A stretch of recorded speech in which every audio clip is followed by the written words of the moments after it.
Yeah, definitely a good monsoon season this year, that's for sure. All the plant life really love the water. And of course that means no end of weeds at my home. Yeah, definitely a few weeds in the yard. Over there is my pond, but who could see it?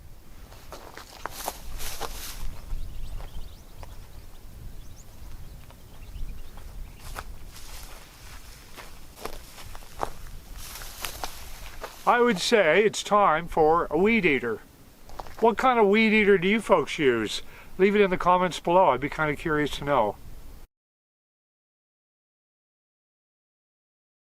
So after putting down my very first piece, which covered the edge nicely and ran along about 21 feet, I'm going to put down another one.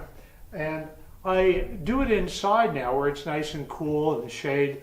And this is 265 inches. I measured in inches. That's what I need. So I'll just go ahead and cut that and get it ready to take up on the roof. And you can use, any kind of cutting blade for this. But I just thought, since I've got the scissors here, nothing too dramatic. And if it's not a perfect straight line, it doesn't matter, because these are designed, these pieces, to overlap each other horizontally about 3 inches. I'm going to roll it back up again because it's going to be very unwieldy when it's up there, especially if there's any kind of breeze.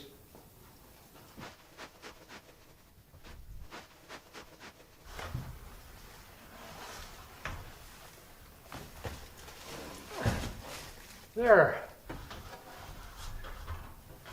So I've got this nice little portal here through to the roof. And it's a really nice, safe way to get in and off the roof.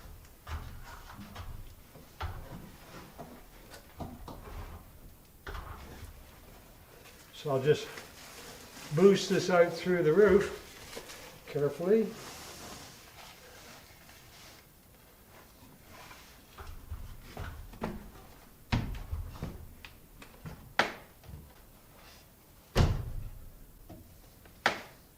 So I'll take you guys up on the roof and show you how I work with this stuff.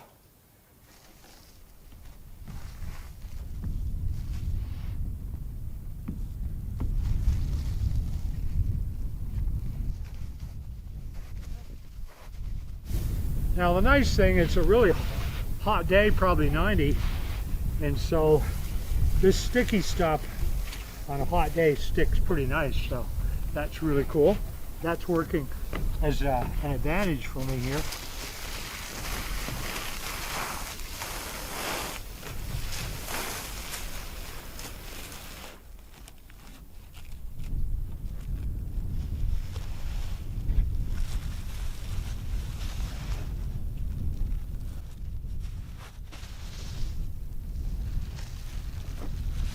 And unfortunately, our wind is going to be not cooperating.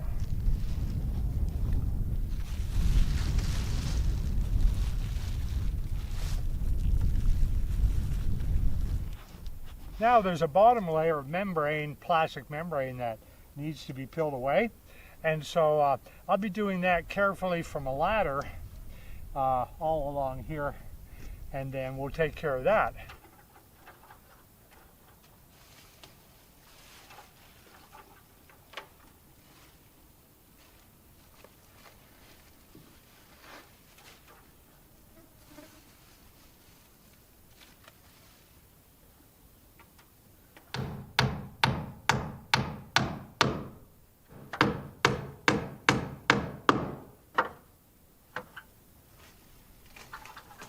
There we go.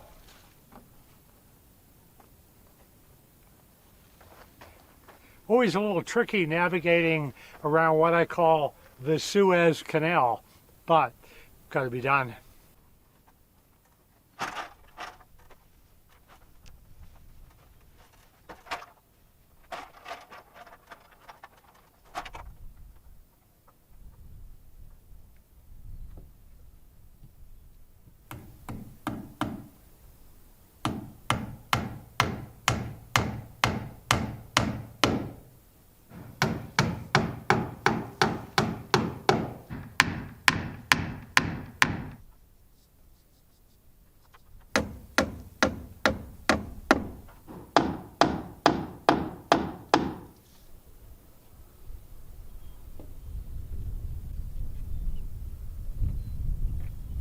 Okay, time to measure for the next piece.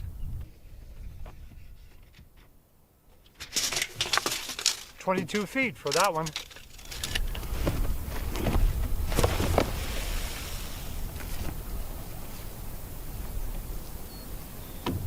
Ooh, I knocked it out of place.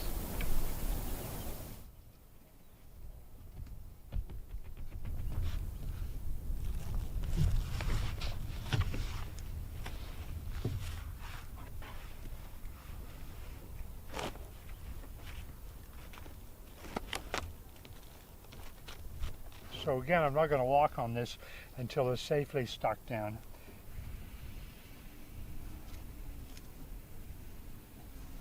Just walk along and take it all off here. There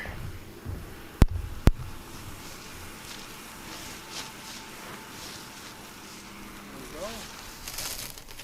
So the plastic that's being peeled off here just protects this sticky black strip until it's ready to stick onto the next overlaying piece. So that's how that's used. It just marries one overlapping section of the peel and stick to the next. But of course I have to peel this off before I put nails here on the edge. Okay, let's nail this guy down.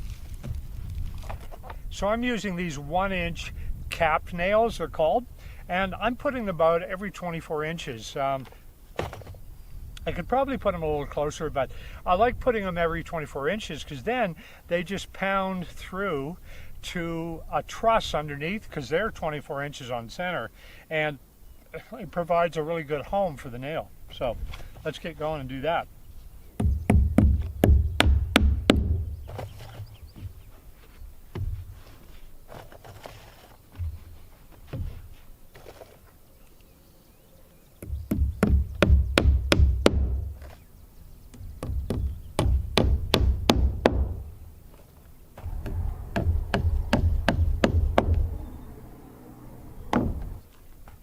So now underneath here we got our second layer of peel and stick stuff.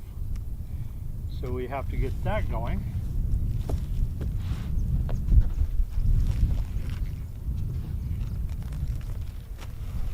So again, once you get it started, it comes off pretty nicely.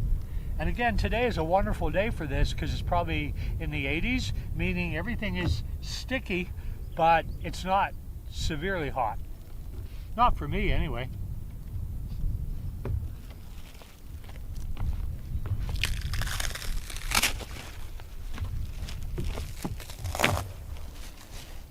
And then I'll just flop it back in place nicely, just like that.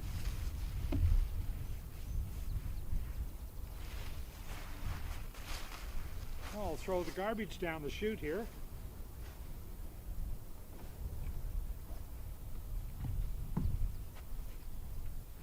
And I'll walk along and scuff this down so that all that sticky stuff sticks to the plywood underneath.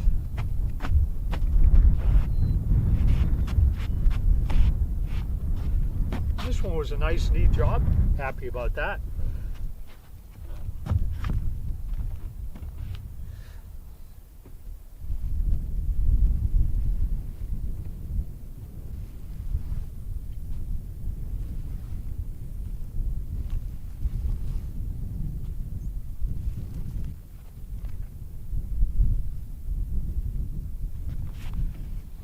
Okay, well, that's about as good as that one's going to get. So let's peel and stick. Sticker time. All right, we'll peel off the white film or membrane.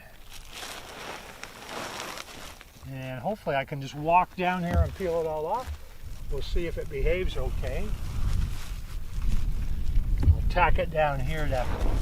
Oh, gust of wind came. That was not what I wanted. That happens here in Arizona, that's for sure. Bad timing.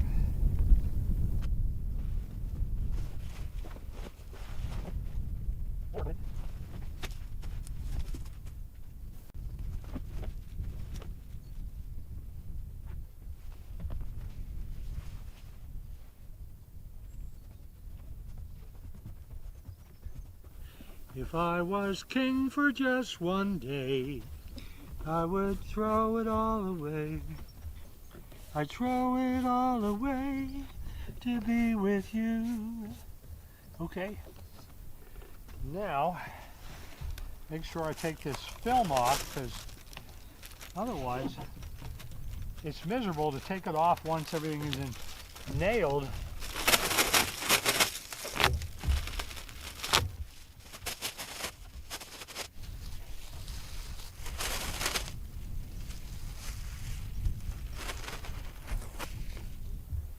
Now we'll try to get the wrinkles out. Not out of me, out of this.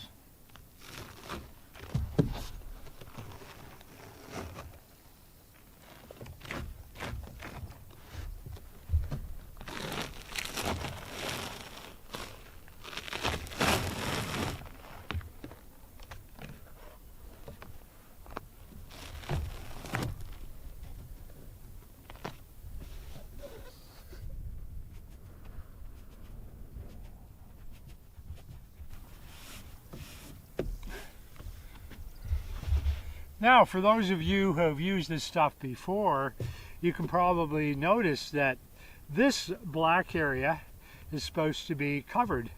So the sheet wasn't quite wide enough. So I will take a piece of flashing tape and run along here, the same type they use for putting in windows. And it should be really good because, again, this is underlayment. We've got a galvalume roof that's going to go on top of this. So that's the story.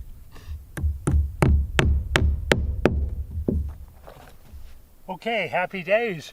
Looks like we're going to get this last piece on by lunchtime.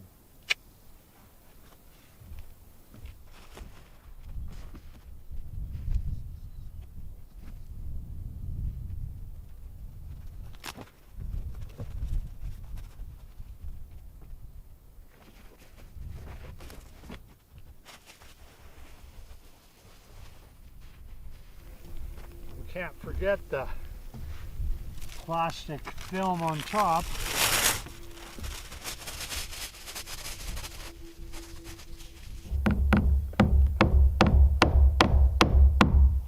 Okay, so I ended up feeling pretty good about the job I did with the roof, the storm guard peel and stick, and to make sure that it was a really good job. I took fragments of the storm guard I had left and then made sure I covered all of the seams on the ridge cap, and so I thought I did a really decent job. Little did I know that my job would get tested really quickly.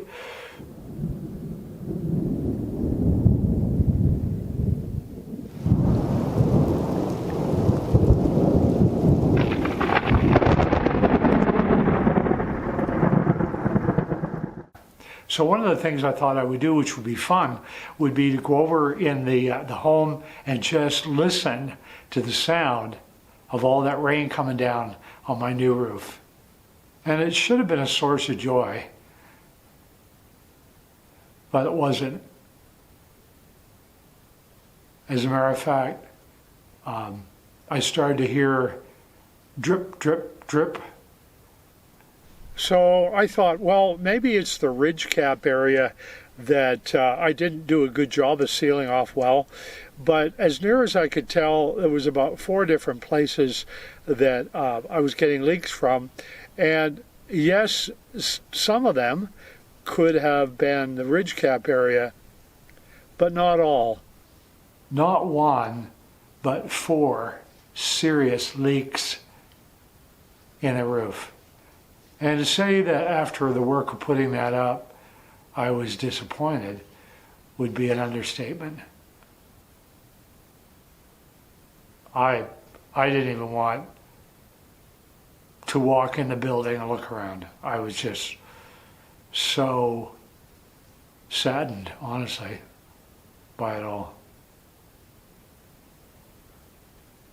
And I don't get discouraged easily. I tend to be, well, let's just fix it.